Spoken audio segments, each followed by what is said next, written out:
کہتے ہیں کہ قاہرہ سے اسوان جانے والی گاڑی میں سوار اس عمر رسیدہ شخص کی عمر کم از کم 60 سال کی تو ہوگی، اور اوپر سے اس کی وضع قطع اور لباس ہر زاویے سے دیہاتی مگر جہان دیدہ اور سمجھدار بندہ لگتا تھا۔ ایک اسٹیشن پر گاڑی رکی تو ایک نوجوان جوڑا سوار ہوا جو اس بوڑھے کے سامنے والی نشست پر آ کر بیٹھ گیا۔ صاف لگتا تھا کہ نئی شادی ہوئی ہے، مگر افسوس کی بات یہ تھی کہ لڑکی نے انتہائی نامناسب لباس بغیر بازوں کے کھلے گلے والی شرٹ پہن رکھی تھی، جس سے اس کے شانے ہی نہیں اور بھی بہت سارا جسم دعوت نظارہ بنا ہوا تھا۔ مصر میں ایسا لباس پہننا کوئی اچھوتا کام نہیں، اور نہ ہی کوئی ایسا لباس پہنے کسی لڑکی کو شودے پن سے دیکھتا یا تاڑتا ہے، مگر دوسرے مسافروں کے ساتھ ساتھ لڑکی کے خاوند کی حیرت قابل دید تھی کہ اس بوڑھے نے لڑکی کو دیدے پھاڑ کر دیکھنا شروع کر دیا تھا۔ چہرے سے اتنا پروقار اور محترم نظر آنے والے شخص کی حرکتیں اتنی اونچی، بوڑھے کی نظریں تھیں کہ کبھی لڑکی کے شانوں پر تو کبھی لڑکی کی اوریاں ٹانگوں پر، اوپر سے مستضاد یہ کہ بوڑھے نے اب تو باقاعدہ اپنی ٹھوڑی کے نیچے اپنی ہتھیلیاں ٹیک کر گویا منظر سے تسلی کے ساتھ لطف اندوز ہونا شروع کر دیا تھا۔ بوڑھے کی ان حرکات سے جہاں لڑکی بے چین پہلو پر پہلو بدل رہی تھی، وہیں لڑکا بھی غصے سے تل ملا رہا تھا۔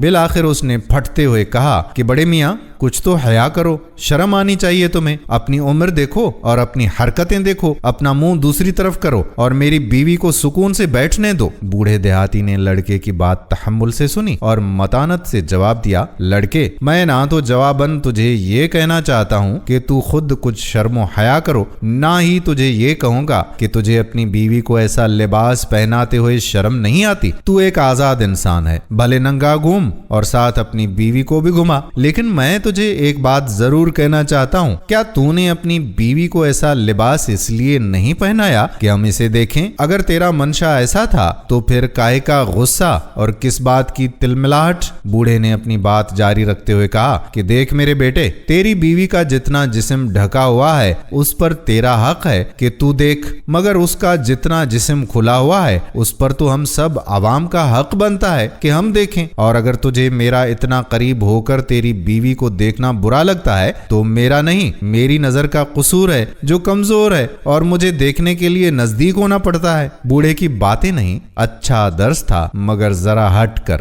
لوگوں نے جان لیا تھا کہ بوڑھا اپنا پیغام اس جوڑے تک پہنچا چکا ہے۔ لڑکی کا چہرہ شرم سے سرخ ہو رہا تھا تو لڑکا منہ چھپائے چلتی گاڑی سے اترنے پر آمادہ تھا، اور ہوا بھی کچھ ایسا ہی۔ اگلے اسٹیشن پر لڑکے نے جب گاڑی سے اترنے کے لیے باہر کی طرف لپکنا چاہا تو بوڑھے نے پیچھے سے آواز دیتے ہوئے کہا، بیٹے ہمارے دیہات میں درخت پتوں سے ڈھکے رہیں تو ٹھیک، ورنہ اگر کسی درخت سے پتے گر یا جھڑ جائیں تو ہم اسے کلہاڑی سے کاٹ کر تنور میں ڈال دیتے ہیں۔ دوستو یہ سبق کیسا ہے؟ کیا آج کے ماحول کے برعکس ہے؟ ہمیں کمنٹس میں ضرور بتائیے گا اور اس ویڈیو کو شیئر بھی کر دیجیے گا۔